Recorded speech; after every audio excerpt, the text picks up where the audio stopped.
Friends, आज हम लोग most repeated question in RRB exams का सेकंड वीडियो करेंगे। जिन लोगों ने अभी तक वीडियो को सब्सक्राइब नहीं किया, प्लीज़ वीडियो को लाइक शेयर एंड सब्सक्राइब जरूर करें। आज का पहला क्वेश्चन है, against which of the following act did Mahatma Gandhi decided to launch nationwide satyagraha in 1919। निम्नलिखित में से किस अधिनियम के विरुद्ध महात्मा गांधी ने 1919 में राष्ट्रव्यापी सत्याग्रह शुरू करने का निर्णय लिया गया था? तो 1919 में रॉलेट एक्ट आया था। रॉलेट एक्ट, जिसे काला कानून के नाम से भी जाना गया, काला कानून के रूप में जाना गया। क्यों? क्योंकि इसमें किसी भी व्यक्ति को, किसी भी भारतीय को बिना मुकदमा चलाए गिरफ्तार करके जेल में डाला जा सकता था। दरअसल यह हैबियस कार्पस यानी बंदी प्रत्यक्षीकरण का निषेध करता था। बंदी प्रत्यक्षीकरण जैसे कानूनी उपायों को इसमें निलंबित कर दिया गया था। इसमें नागरिक स्वतंत्रता पर हमला किया गया था। जो नागरिकों की स्वतंत्रता थी उसे समाप्त कर दिया गया था। ठीक है, तो इसके विरोध में 6 अप्रैल 1919 को महात्मा गांधी ने देशव्यापी हड़ताल का आह्वान किया था। उसके बाद 13 अप्रैल 1919 में जालियांवाला बाग हत्याकांड हुआ। इसी रॉलेट एक्ट के विरोध में जालियांवाला बाग हत्याकांड हुआ, जिसमें जनरल डायर ने निहत्थे प्रदर्शनकारियों पर गोलियां चलाई और इसमें हजारों लोग मारे गए थे। तो याद रखिएगा, रॉलेट एक्ट 1919 यह आरआरबी के एग्जाम में 5 से अधिक बार रिपीट हो चुका है।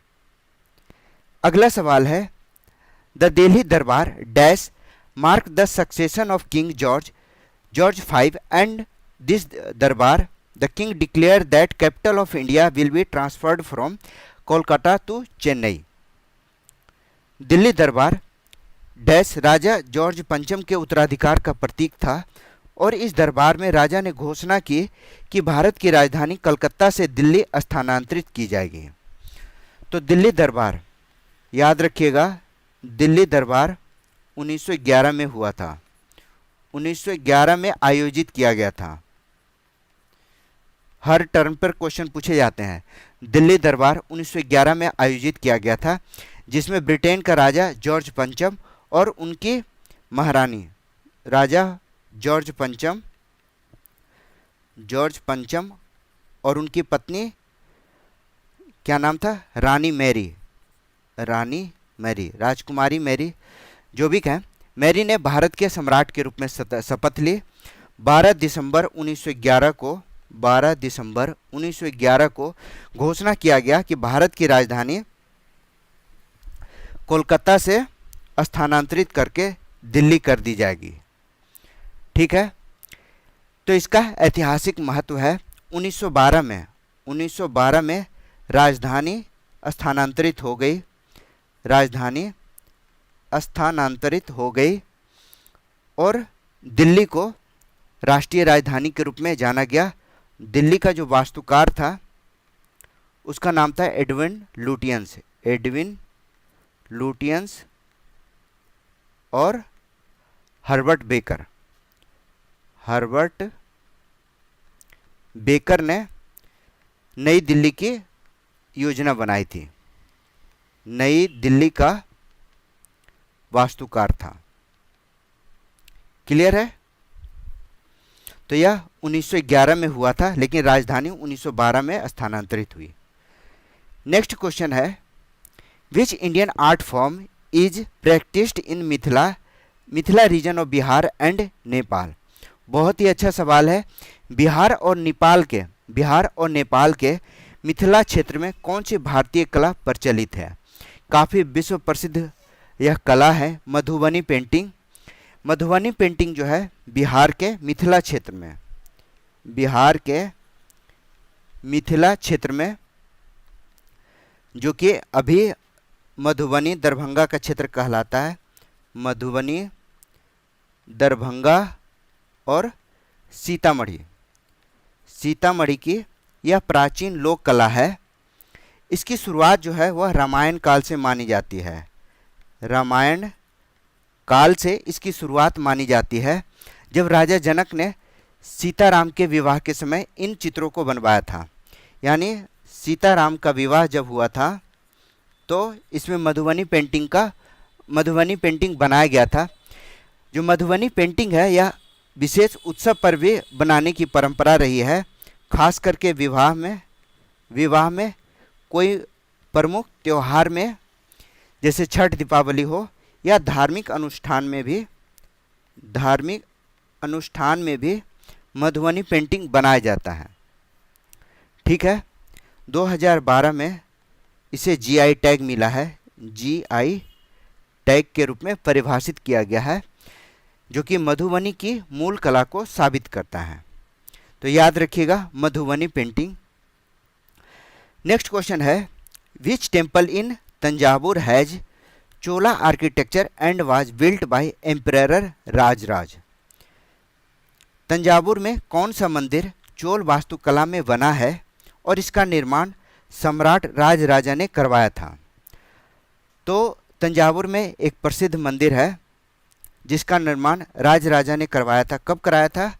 तो यह 1010 ईस्वी में करवाया था। ठीक है। तो जो तंजावुर का मंदिर है यह द्रविड़ शैली में बना है। यह भगवान शिव को समर्पित है। भगवान शिव को समर्पित है।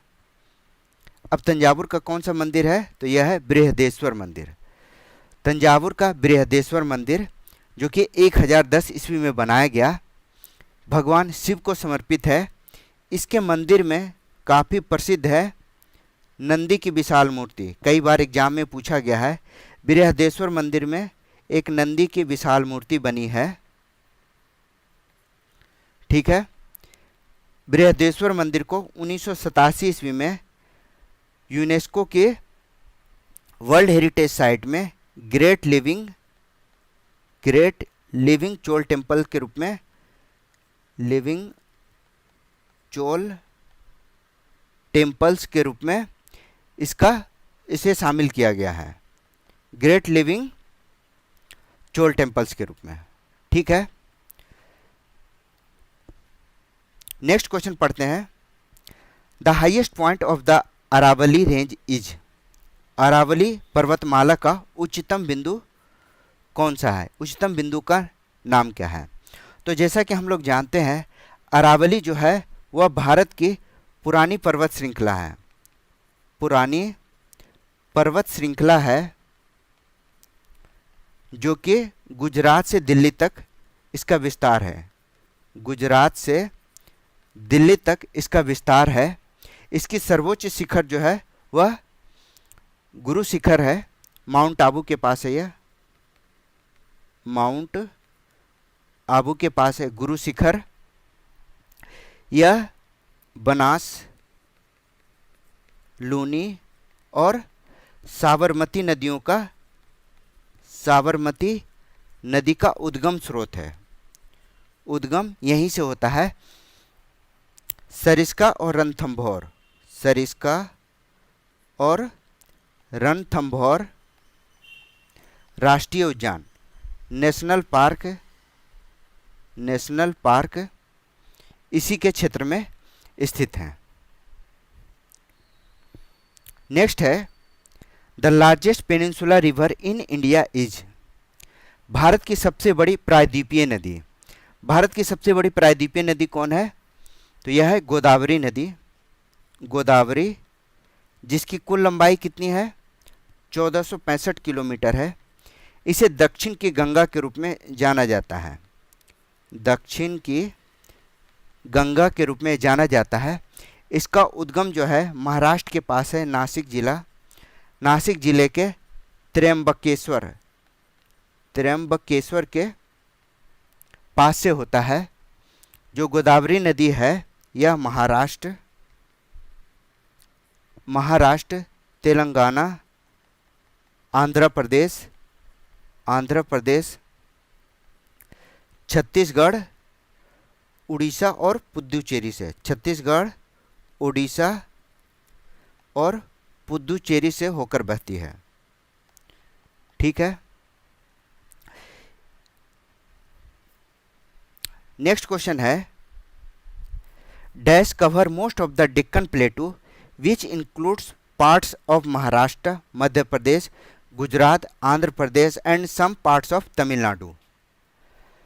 डैश दक्कन के पठार के अधिकांश भाग को कवर करता है, जिसमें महाराष्ट्र, मध्य प्रदेश, गुजरात, आंध्र प्रदेश और तमिलनाडु के कुछ हिस्से शामिल हैं। यानी इन हिस्सों में काली मिट्टी का क्षेत्र है यह, जो कि दक्कन के अधिकांश भाग को कवर करता है। तो जो दक्कन का पठार है वह भारत के 8 राज्यों में फैला है। दक्कन का पठार भारत के 8 राज्य में फैला है। इसमें महाराष्ट्र, मध्य प्रदेश, गुजरात, आंध्र प्रदेश, तमिलनाडु, ठीक है, तेलंगाना, 6 में तेलंगाना, कर्नाटक, 7 में कर्नाटक और 8 में ओडिशा है। ठीक है। तो दक्कन का पठार इन 8 राज्यों से होकर गुजरता है। भारत के कुल क्षेत्रफल का 16% क्षेत्र है। ठीक है। नेक्स्ट क्वेश्चन है, who is the father of the white revolution in India. Bharat में श्वेत क्रांति के जनक के रूप में किसे जाना जाता है? तो श्वेत क्रांति के जनक हैं डॉक्टर वर्गीज कुरियन। वर्गीज कुरियन को ऑपरेशन फ्लड यानी दूध उत्पादन में आत्मनिर्भरता लाने के लिए जाना जाता है। इसकी शुरुआत 1970 में हुई थी, जिसके बाद से भारत जो है दुनिया का सबसे बड़ा दूध उत्पादक बना, दूध उत्पादक देश बना, सबसे बड़ा दूध उत्पादक देश बना। वर्गीज कुरियन को भारत का दूध मैन के रूप में जाना जाता है। ठीक है। अमूल, आनंद मिल्क यूनियन लिमिटेड, अभी तक आप लोग को पता नहीं होगा अमूल का फुल फॉर्म आनंद मिल्क यूनियन लिमिटेड की स्थापना वर्गीज कुरियन ने अमूल की स्थापना की और सहकारी दूध मॉडल को सफल बनाया। यह मिल्क यूनियन था, तो जो सहकारी यूनियन है उसे सफल बनाने में इनकी महत्वपूर्ण भूमिका रही है वर्गीज कुरियन की। अगला सवाल है, fundamental duty of Indian constitution where taken from dash. भारतीय संविधान के मौलिक कर्तव्य कहाँ से लिए गए हैं? तो हमारे संविधान में भाग 4A के अंतर्गत या 4 के अंतर्गत और अनुच्छेद 51A के तहत मौलिक कर्तव्य को निर्धारित किया गया है। 42वें संविधान संशोधन 1976 में मौलिक कर्तव्यों को शामिल किया गया। ठीक है। और यह कहाँ से लिया गया था? तो यह यूएसएसआर तत्कालीन सोवियत संघ से इसे लिया गया था, या सोवियत संघ से प्रेरित था। ठीक है। नेक्स्ट क्वेश्चन है, what is the total number of fundamental duty present in part 4A article 51A of the Indian constitution. भारतीय संविधान के भाग 4A अनुच्छेद 51A में मौजूद मौलिक कर्तव्यों की कुल संख्या कितनी है? तो वर्तमान में 11 मौलिक कर्तव्य हैं, जो कि संविधान के ऑब्वियस है, क्वेश्चन में लिखा है भाग 4A और अनुच्छेद 51A में मौजूद हैं। मौलिक कर्तव्यों को 42वें संविधान संशोधन 1976 के द्वारा जोड़े गए थे। How long is the tenure of the president of India? Bharat के राष्ट्रपति का कार्यकाल कितने समय का होता है? तो भारत का राष्ट्रपति का जो पद है, राष्ट्रपति का पद हमारे संविधान के अनुच्छेद 52 से लेकर 62 तक वर्णित है। राष्ट्रपति के बारे में, राष्ट्रपति संघ के कार्यपालिका का प्रमुख होता है। संघ के कार्यपालिका का प्रमुख होता है। कोई भी नागरिक जो कि 35 वर्ष की आयु पूरी कर चुका है वह भारत का राष्ट्रपति बन सकता है। उसे किसी भी लाभ के पद पर ना हो, लाभ के पद पर ना होना चाहिए, जो कि हमारे संविधान के अनुच्छेद 58 के अंतर्गत कहा गया है कि राष्ट्रपति किसी भी लाभ के पद पर ना हो और राष्ट्रपति का जो कार्यकाल है वह 5 वर्ष का होगा। यह हमारे संविधान के अनुच्छेद 56 में वर्णित किया गया है। राष्ट्रपति को आपातकालीन शक्तियां प्राप्त होती है, जो कि संविधान के अनुच्छेद 352, 356 और 360 के अंतर्गत उन्हें दिया गया है। यह आपातकालीन शक्तियां हैं जो कि राष्ट्रपति को प्राप्त है।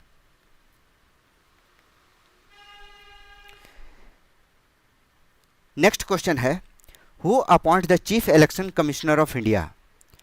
भारत के मुख्य चुनाव आयुक्त की नियुक्ति कौन करता है? तो भारत का जो मुख्य चुनाव आयुक्त है यह एक संवैधानिक पद है। यह एक संवैधानिक पद है जिसकी नियुक्ति राष्ट्रपति के द्वारा की जाती है। चुनाव आयोग के बारे में संविधान के अनुच्छेद 324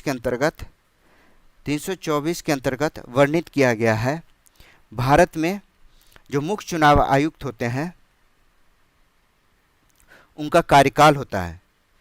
मुख्य चुनाव आयोग का जो कार्यकाल होता है वह 6 वर्ष या 65 वर्ष की आयु जो भी पहले हो वह होती है। भारत के जो पहले मुख्य चुनाव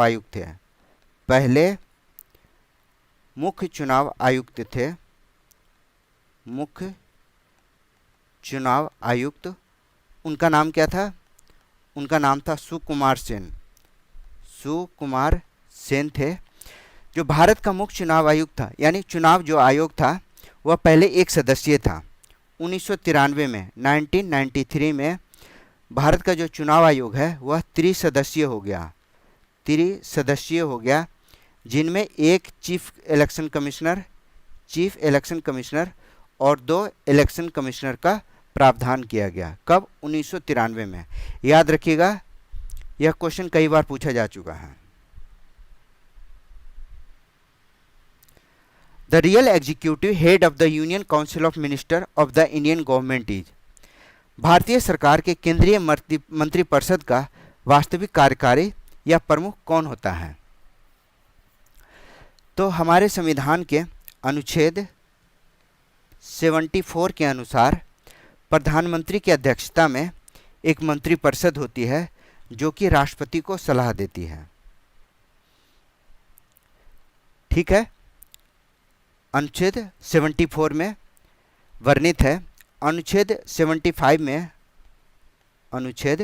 75 या आर्टिकल 75 में प्रधानमंत्री की जो नियुक्ति होती है वह राष्ट्रपति के द्वारा की जाती है। राष्ट्रपति प्रधानमंत्री की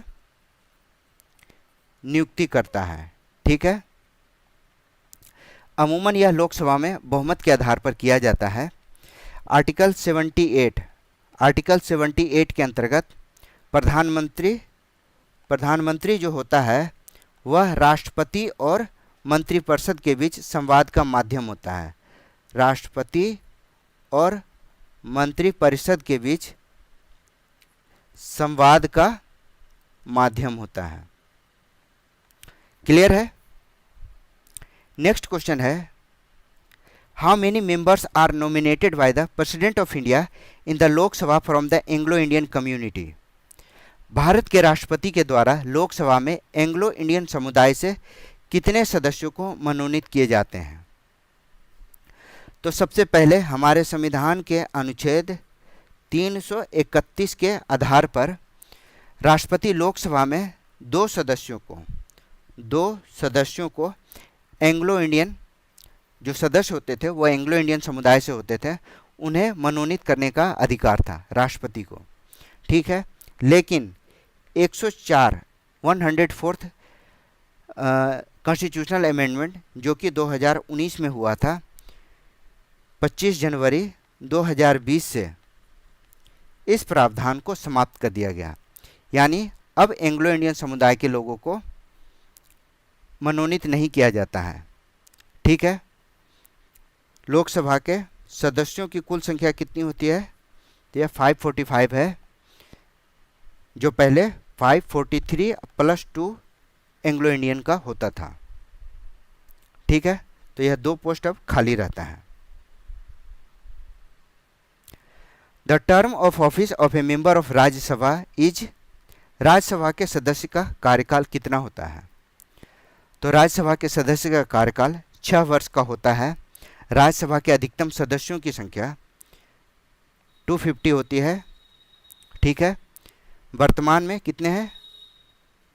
कुल 250 होते हैं, वर्तमान में 245 हैं। 245 हैं, जिनमें 233 जो है वह राज्य और केंद्र शासित प्रदेश से, राज्य और प्लस केंद्र शासित प्रदेश से निर्वाचित होते हैं एकल संक्रमणीय मत पद्धति के द्वारा, और 12 को है वह राष्ट्रपति मनोनीत करता है, जो कि राष्ट्रपति को यह लगे कि लोक कला और अन्य क्षेत्र से उनका मनोनयन आवश्यक है। तो टोटल 245 सदस्य होते हैं राज्यसभा में। In all panchayat institution not less than dash of the total number of seats reserved shall be reserved for women belonging to the scheduled caste or as the case may be scheduled tribes। सभी पंचायत संस्थाओं में आरक्षित कुल सीटों की कम से कम dash सीटें अनुसूचित जाति अनुसूचित जनजातियों की महिलाओं के लिए आरक्षित होगी। यह कितनी है? तो यह 1/3 है। 1/3 जो सीटें हैं वह सभी पंचायती राज संस्थाओं, ग्राम पंचायत, पंचायत समिति और जिला परिषद में सीटें आरक्षित की जाएगी। ठीक है, इनको 33% का आरक्षण प्राप्त है। अगला सवाल है, in which year was the planning commission set up with the prime minister as its chairperson and hence began the era of 5-year plans. किस वर्ष प्रधानमंत्री की अध्यक्षता में योजना आयोग की स्थापना की गई और पंचवर्षीय योजनाओं का युग शुरू हुआ? तो भारत में जो योजना आयोग है, जिसे प्लानिंग कमीशन कहते हैं, उसकी स्थापना 15 मार्च 1950 को हुई थी, और देश के पहले प्रधानमंत्री, यानी इसके जो अध्यक्ष होते हैं वह देश के प्रधानमंत्री होते हैं। देश के प्रधानमंत्री इसके पदेन अध्यक्ष होते हैं, जो कि योजना के गठन और उसके सामाजिक विकास या आर्थिक विकास का प्लानिंग करते हैं, योजना बनाते हैं। भारत की जो पहली पंचवर्षीय योजना है वह 1951 में शुरू हुई थी, जिसमें कृषि और बुनियादी ढांचों पर काम किया गया था। ठीक है, लेकिन जो योजना आयोग है उसे 2015 में समाप्त कर दिया गया। उसकी जगह पर एक नया बना नीति आयोग। 1 जनवरी 2015 से नीति आयोग भारत के थिंक टैंक के रूप में काम करता है। नीति आयोग का फुल फॉर्म क्या है? National institute of transforming India. अगला सवाल है, विच article of the Indian constitution deal with the protection of minorities. भारतीय संविधान का कौन सा अनुच्छेद अल्पसंख्यकों के संरक्षण से संबंधित है? तो हमारे संविधान में अल्पसंख्यकों के संरक्षण के लिए मुख्य रूप से अनुच्छेद 29 और भी प्रावधान है, लेकिन अनुच्छेद 29 और अनुच्छेद 30 में विशेष प्रावधान किए गए हैं। अनुच्छेद 29 के अनुसार धर्म, भाषा और संस्कृति के आधार पर उन्हें अधिकार दिया गया है। धर्म, भाषा और संस्कृति के आधार पर उन्हें अधिकार प्राप्त है, ठीक है। और आर्टिकल 30 में उन्हें शिक्षण संस्थान स्थापित करने और उसे चलाने का भी अधिकार है, चलाने का अधिकार प्राप्त है। क्लियर है? तो आर्टिकल 29 और 30 याद रखिएगा। The union budget also known as annual financial statement AFS for a particular financial year is given in which article of the Indian Constitution? किसी विशेष वित्तीय वर्ष के लिए केंद्रीय बजट, जिसे वार्षिक वित्तीय विवरण एनुअल फाइनेंशियल स्टेटमेंट के रूप में जाना जाता है, भारतीय संविधान के किस अनुच्छेद में दिया गया है? सीधा सीधी बजट के बारे में पूछा गया है। तो बजट का प्रावधान हमारे संविधान के आर्टिकल 112 में है। अनुच्छेद 112 के अंतर्गत भारत के राष्ट्रपति हर वर्ष 1 अप्रैल से 31 मार्च तक के लिए वार्षिक वित्तीय विवरण प्रस्तुत करवाते हैं। और यह कौन करते हैं? तो यह वित्त मंत्री वार्षिक बजट को पेश करती है, ठीक है। नेक्स्ट है, under which article of the constitution of India do we consider Hindi in Devanagari script as an official language of India? भारतीय संविधान के किस अनुच्छेद के तहत हम देवनागरी लिपि में हिंदी को भारत की आधिकारिक भाषा मानते हैं? ठीक है, तो भारतीय संविधान में जो हिंदी है देवनागरी लिपि में, वह आर्टिकल 343(1) के अंतर्गत जो भारत की जो लिपि है वह देवनागरी है और आधिकारिक भाषा के रूप में हिंदी को अपनाया गया है 343(1) में, ठीक है। संविधान लागू होने कब लागू हुआ था? 26 जनवरी 1950 को। यह कहा गया कि हिंदी के साथ साथ 15 वर्षों तक यानी 1965 तक अंग्रेजी का भी उपयोग जारी रखने का प्रावधान किया गया था। अंग्रेजी उपयोग का भी प्रावधान किया गया था। क्लियर है? अगला सवाल है, in which year the constitution of India through the 86th amendment introducing article 21A to provide free and compulsory education to all children in the age group of 6 to 14 years as a fundamental right? किस वर्ष भारतीय संविधान ने 86वें संविधान संशोधन के माध्यम से 6 से 14 वर्ष की आयु के सभी बच्चों को मुफ्त और अनिवार्य शिक्षा प्रदान करने के लिए मौलिक अधिकार के रूप में अनुच्छेद 21A पेश किया था? तो यह था 86वां संविधान संशोधन 2002, जिसके तहत अनुच्छेद 21A को 2002 में जोड़ा गया, जिसमें 6 से लेकर 14 वर्ष के बच्चों को मुफ्त और अनिवार्य शिक्षा प्रदान करने का मौलिक अधिकार प्रदान किया गया। मुफ्त और अनिवार्य शिक्षा का अधिकार प्रदान किया गया। याद रखिए 86वां संविधान संशोधन 2002 को। नेक्स्ट है, identify the amendment in the constitution of India which is related to panchayati raj institution from following? Bharat के संविधान में निम्नलिखित में से कौन सा संशोधन पंचायती राज संस्थाओं से संबंधित है? तो भारतीय संविधान में पंचायती राज संस्था 73वें संविधान संशोधन 1992 1992 को पंचायती राज इसी में जोड़ा गया 73वें संविधान संशोधन में।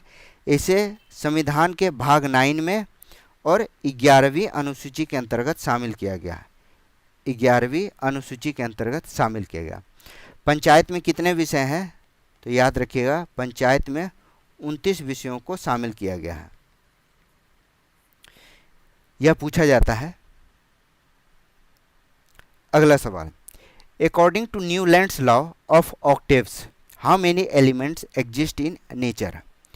न्यूलैंड के अष्टक नियम के अनुसार प्रकृति में, न्यूलैंड्स के अष्टक नियम के अनुसार प्रकृति में कितने तत्व मौजूद हैं? तो अष्टक जो था वह अंग्रेज रसायनज्ञ था। तो न्यूलैंड्स ने देखा कि जो तत्वों का परमाणु भार है वह हर 8वें तत्व के बाद उसके गुणों में पुनरावृत्ति होती है। 8वें तत्व के बाद उसके गुणों में पुनरावृत्ति होती है, यानी गुण जो है वो बार बार रिपीट होते हैं, पुनरावृत्ति होते हैं, जैसे संगीत के सुरों में होता है। तो उसने कुल 62 एलिमेंट्स खोजे थे। तो अपडेटेड 62 है, वैसे 56 इसका राइट आंसर होगा। ठीक है, अगर लेटेस्ट डेटा पूछे तो टोटल 62 एलिमेंट्स अब तक खोजे जा चुके थे। इसलिए इस सिद्धांत को अष्टक का नियम कहा जाता है, क्योंकि इसमें हर 8वें एलिमेंट्स के जो उनके गुण हैं वो रिपीट होते हैं।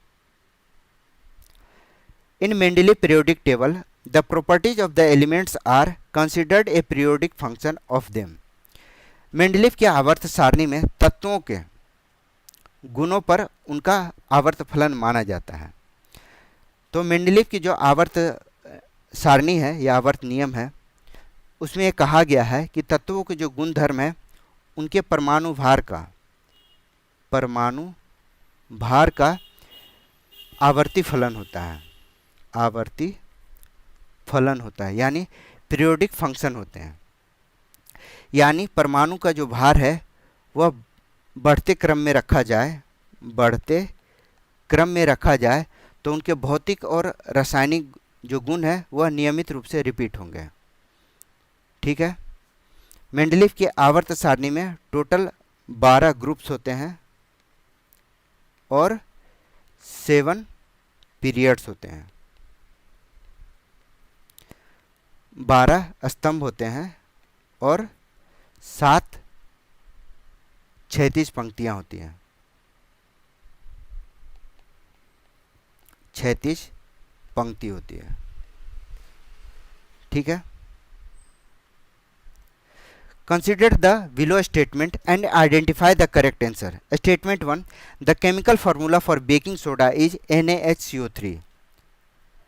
दूसरा है, it is used in soda acid fire extinguisher. Both the statements are true. Baking soda का रासायनिक सूत्र NaHCO3 होता है और इसका उपयोग सोडा एसिड या अग्निशामक यंत्र में किया जाता है। बेकिंग सोडा का यूज किस में होता है? बिस्कुट, इडली, ढोकला इत्यादि बनाने में किया जाता है। ठीक है, अग्निशामक यंत्र में भी इसका प्रयोग किया जाता है। किसका? NaHCO3 का। What is the common name of the compound CaOCl2? यौगिक CaOCl2 का जो रासायनिक नाम है उसका नाम है ब्लीचिंग पाउडर। यह ब्लीच करने, कपड़ों का साफ करने के लिए उपयोग किया जाता है, ब्लीचिंग एजेंट के रूप में काम करता है। What is the SI unit of electric current? Electric current, विद्युत धारा का SI इकाई क्या है? एम्पियर। इसे A से डिनोट किया जाता है। नेक्स्ट क्वेश्चन है, what is the SI unit of resistance? Resistance का SI यूनिट क्या होता है? ओम होता है। ओम का सिंबल ये है, तो याद रखिए प्रतिरोध की SI इकाई ओम होती है। The rate of doing work is called, the unit of power is.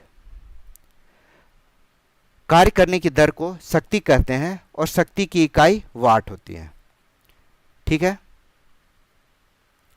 77 degree Fahrenheit is equal to 77 degree Fahrenheit किसके बराबर होता है? एक फार्मूला है फ़ारेनहाइट और सेल्सियस के इंटरचेंज का, उसको जरूर नोट कीजिएगा। F-32/9 बराबर C/5 बराबर K माइनस 273.15/5। आप जैसे भी फ़ारेनहाइट, सेंटीग्रेड और केल्विन के रूप में आप इसे इंटरचेंज कर पाएंगे, तो इस फार्मूला को नोट कर लीजिएगा। ठीक है, नेक्स्ट है, the radius of curvature of a concave mirror is 12 centimetre. Following new Cartesian sign convention the principal focus is located at X। एक अवतल दर्पण की वक्रता त्रिज्या 12 सेंटीमीटर है। न्यू कार्टेशियन साइन कन्वेंशन के अनुसार मुख्य फोकस X बराबर स्थित है। तो फोकल लेंथ बराबर होता है F बराबर होता है R/2, यानी -12/2 बराबर -6 सेंटीमीटर। ठीक है।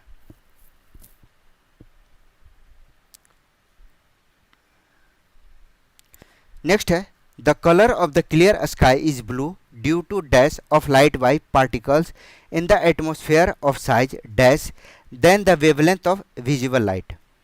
स्पष्ट आकाश का रंग नीला होता है क्योंकि वायुमंडल दृश्य प्रकाश की तरंगदैर्घ्य से डैश आकार के कणों द्वारा प्रकाश का होता है। तो तरंगदैर्घ्य से प्रकीर्णन, ड्यू टू प्रकीर्णन होता है स्कैटरिंग ऑफ लाइट। याद रखिएगा, प्रकीर्णन, स्कैटरिंग ऑफ लाइट। और इसका जो एटमॉस्फेरिक ऑफ साइज होगा वह smaller than the wavelength of visible light होगा। प्रकाश आकार के कणों के द्वारा छोटा होता है, आकार के कणों से छोटा होता है। समझ लीजिएगा हिंदी इंग्लिश में। नेक्स्ट क्वेश्चन है the filament of an electric bulb is made up of which of the following materials. जो बल्ब का फिलामेंट होता है निम्नलिखित में से किस पदार्थ से बना होता है। तो यह टंगस्टन का बना होता है। बल्ब के फिलामेंट्स टंगस्टन के बने होते हैं। देना bank and Vijaya bank have recently merge with. देना बैंक और विजया बैंक का हाल ही में विलय हुआ था। कब हुआ था? 2019 में। कई बार क्वेश्चन पूछा जा चुका है। देना बैंक और विजया बैंक का मर्जर हुआ किसके साथ? बैंक ऑफ बड़ौदा के साथ। ठीक है, बैंक ऑफ बड़ौदा के साथ इनका मर्जर हुआ। उसके बाद भी कुछ महत्वपूर्ण मर्जर हुए जिसको कि आपको जानना चाहिए। 2020 से लेकर 2020 से 22 के बीच से कुछ मर्जर हुए। उनमें क्या है? Oriental bank of commerce plus United bank का मर्जर हुआ और इन दोनों को पीएनबी में मर्ज किया गया 2020 में। ठीक है। सिंडिकेट बैंक और केनरा बैंक, सिंडिकेट बैंक और केनरा बैंक का मर्जर हुआ। इन दोनों को मर्जर किया गया 2020 में। केनरा बैंक के साथ सिंडिकेट बैंक का मर्जर हुआ। आंध्रा बैंक और कारपोरेशन बैंक, आंध्रा बैंक और कारपोरेशन बैंक, इनका भी मर्जर हुआ किसमें? यूनियन बैंक ऑफ इंडिया में। यह 2020 में हुआ। और इलाहाबाद बैंक और इंडियन बैंक, इन दोनों का मर्जर हुआ 2020 में। तो 2020 में ये मर्जर हुए। इन सबको जरूर याद कीजिएगा, कई बार इन पर क्वेश्चन पूछे गए हैं। The goods and service tax which includes both goods and services was introduced by the government of India with effect from. GST के बारे में पूछा गया है कि वस्तु एवं सेवा कर, जिसमें वस्तुओं और सेवाएं दोनों शामिल है, भारत सरकार के द्वारा कब लागू हुआ। तो जीएसटी को याद रखिए 101वां संविधान संशोधन के द्वारा 1 जुलाई 2017 को, आसान है याद करना, 101वां संविधान संशोधन 1 जुलाई 2017 को तत्कालीन राष्ट्रपति कौन थे? प्रणब मुखर्जी। प्रणब मुखर्जी ने इसे मंजूरी दी थी और संसद में आधी रात के विशेष सत्र में इसे अपनाया गया था। जीएसटी के जो स्लैब हैं, टैक्स के स्लैब हैं, वह मुख्य रूप से हैं 5, 12, 4 हैं, 5, 12, 18 और 28। ठीक है, 5%, 12%, 18% और 28%। कई प्रकार के करों को हटाकर एक एकीकृत जीएसटी लगाया गया, जिसकी टैक्स की दरें इस प्रकार थी। In 1955, the Village and Small Scale Industries Committee, also called the DASH, noted the possibility of using small scale industries for promoting rural development. 1955 में ग्राम एवं लघु उद्योग समिति, जिसे कहा जाता है, ने ग्रामीण विकास को बढ़ावा देने के लिए लघु उद्योगों के उपयोग की संभावना पर ध्यान दिया था। तो यह था करवे समिति। करवे समिति जो कि ग्रामीण विकास को बढ़ावा देने के लिए इसके लघु उद्योगों के उपयोग की संभावना पर ध्यान दिया था। करवे समिति 1955 में आया था, याद रखिएगा। Rickets is caused due to deficiency of. Rickets किसकी कमी के कारण होता है? तो यह विटामिन डी के कमी के कारण होता है। इसे सूखा रोग के रूप में भी जाना जाता है। Dash is a process of energy production with the help of respiratory oxygen. Dash श्वसन ऑक्सीजन की सहायता से ऊर्जा उत्पादन की एक प्रक्रिया है। एरोबिक श्वसन, एरोबिक रेस्पिरेशन कहा जाता है वह प्रक्रिया जिसमें ऑक्सीजन की मदद से ग्लूकोज को तोड़कर, ऑक्सीजन की मदद से ग्लूकोज को तोड़कर एटीपी के रूप में ऊर्जा उत्पन्न की जाती है। इसे वायवीय श्वसन कहते हैं, एरोबिक रेस्पिरेशन कहते हैं। Which process in the human digestive system is similar to the emulsification of soap on dirt. मानव पाचन तंत्र में कौन सी प्रक्रिया गंदगी पर साबुन के पायसीकरण के समान है। यानी जिस प्रकार साबुन जो है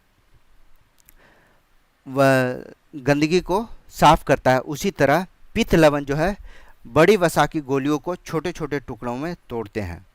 मानव पाचन तंत्र में वसा का इमल्सिफिकेशन होता है, वह किसके द्वारा होता है? पित्त लवण के द्वारा होता है, बाइल के द्वारा। और यह प्रक्रिया जो होता है वह साबुन के गंदगी के इमल्सीकरण जैसा ही होता है। तो याद रखिएगा, पित्त लवण, bile salts breaking large for globules into smaller one. Growth hormone will be secreted by which of the following endocrine glands। वृद्धि हार्मोन निम्नलिखित में से किस अंतःस्रावी ग्रंथि के द्वारा स्रावित किया जाता है? तो यह वृद्धि हार्मोन जो है वह पीयूष ग्रंथि के द्वारा स्रावित होता है। इसे पिट्यूटरी ग्लैंड भी कहते हैं। यह हमारे मस्तिष्क के आधार पर स्थित होता है, मस्तिष्क के आधार पर स्थित होता है। इसे मास्टर ग्रंथि कहा जाता है क्योंकि कई हार्मोन्स को यह नियंत्रित करता है। मास्टर ग्लैंड्स भी कहा जाता है। जो पिट्यूटरी ग्लैंड से वह कई हार्मोन्स को नियंत्रित करता है। इसे वृद्धि हार्मोन जीएच कहा जाता है। जीएच मीन्स ग्रोथ हार्मोन या सोमैटोट्रोपिन कहा जाता है, सोमैटोट्रोपिन कहा जाता है। ठीक है। नेक्स्ट है, which of the following contraceptive method is useful for controlling both unwanted pregnancy and STDs। निम्नलिखित में कौन सी गर्भ निरोधक विधि अवांछित गर्भधारण और यौन संचारित रोग दोनों को नियंत्रित करने के लिए उपयोगी है? तो यह है कॉन्डोम्स। नेक्स्ट है, which components are necessary for photosynthesis। प्रकाश संश्लेषण के लिए कौन सा घटक आवश्यक है? तो ऑब्वियस है, कार्बन डाइऑक्साइड, पानी, सूर्य का प्रकाश और क्लोरोफिल। आसान सा सवाल है। यह सभी प्रकाश संश्लेषण फोटोसिंथेसिस के लिए आवश्यक है। नेक्स्ट क्वेश्चन है, the process of water being lost from the leaves of the plants from the pores stomata is known as. पौधों की पत्तियों से, उनके छिद्र से, जिसे स्टोमेटा कहते हैं, के द्वारा जल के बाहर निकलने की प्रक्रिया को क्या कहते हैं? तो यह कहलाता है वाष्पोत्सर्जन। पेड़ से जो जल बाहर निकलती है वायुमंडल में उसे कहते हैं ट्रांसपायरेशन, वाष्पोत्सर्जन। ए गीगावाट इक्वल्स टू, एक गीगावाट जो है वह किसके बराबर होता है? तो 1 GB बराबर होता है 1024 मेगावाट। ठीक है। The current secretary general of United Nation Antonio Guterres belongs to. Antonio Guterres जो कि संयुक्त राष्ट्र के वर्तमान महासचिव हैं, किस देश से हैं? तो यह पुर्तगाल से हैं। ठीक है। नेक्स्ट है, eight which place did Gautam Buddha attain enlightenment. Gautam Buddha को किस स्थान पर ज्ञान की प्राप्ति हुई थी? तो यह हुई थी बोधगया में। महात्मा बुद्ध को महाबोधि मंदिर बोधगया में, महाबोधि मंदिर जो कि बोधगया में स्थित है, वहाँ ज्ञान की प्राप्ति हुई थी। यह समय कब था? लगभग 531 ईसा पूर्व में। ठीक है। गौतम बुद्ध 49 दिनों की तपस्या के बाद 49 दिनों की तपस्या के बाद निर्वाण यानी ज्ञान प्राप्त किया। इसके बाद वह बुद्ध कहलाए, बुद्ध कहलाए। नेक्स्ट है, who came to India during the reign of Harshavardhan. Harshavardhan के शासनकाल में कौन आया था? तो यह आया था चीनी यात्री ह्वेनसांग। ह्वेनसांग जो कि 630 से लेकर 640 के दौरान 644 लगभग 15 वर्ष भारत में बिताया था, और इस दौरान उसने नालंदा विश्वविद्यालय से, नालंदा यूनिवर्सिटी से इसने बौद्ध धर्म की, नालंदा यूनिवर्सिटी से बौद्ध धर्म का अध्ययन किया था। बहुत सारे बौद्ध ग्रंथ और पवित्र अवशेषों को एकत्रित किया था। हर्षवर्धन जो है 643 ईस्वी में कन्नौज सम्मेलन से, कन्नौज में एक सम्मेलन हुआ था जिसमें हर्ष ने ह्वेनसांग को सम्मानित किया था। ह्वेनसांग को सम्मानित किया था। ठीक है, अगला सवाल है, whom did Babur defeat in the first battle of Panipat. Panipat की पहली लड़ाई बाबर ने किसे हराया था? आसान से सवाल है। पानीपत का प्रथम युद्ध कब हुआ था? 1526 में, जिसमें बाबर ने इब्राहिम लोदी को पराजित किया था। इसे जरूर नोट कीजिएगा। 1526 में पानीपत का पहला युद्ध हुआ था। पानीपत का पहला युद्ध हुआ था, बाबर के विरुद्ध हुआ था। याद रखिएगा, सिर्फ इसमें पराजित का भी नाम लिख रहे हैं। इब्राहिम लोदी इसमें पराजित हुआ। ठीक है, बाबर विजयी हुआ। दूसरा हुआ था 1527 में, क्या? खानवा का युद्ध। खानवा का युद्ध, इसमें क्या हुआ था? इसमें राणा सांगा पराजित हुआ। राणा सांगा पराजित हुआ, बाबर के विरुद्ध लड़ा गया था। 1528 में चंदेरी का युद्ध हुआ, चंदेरी का, जिसमें मेदिनी राय पराजित हुआ। मेदिनी राय पराजित हुआ। 1529 ईस्वी में घाघरा का युद्ध हुआ था, जिसमें अफगान सरदार था महमूद लोदी। महमूद लोदी पराजित हुआ। ठीक है, भारत में मुगल सत्ता की स्थापना किसने की थी? बाबर ने थे।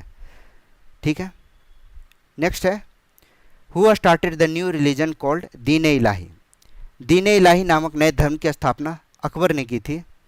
अकबर ने 1582 ईस्वी में, 1582 ईस्वी में एक नए धर्म के रूप में दीन इलाही की स्थापना की थी, जो कि विभिन्न धर्मों के अच्छे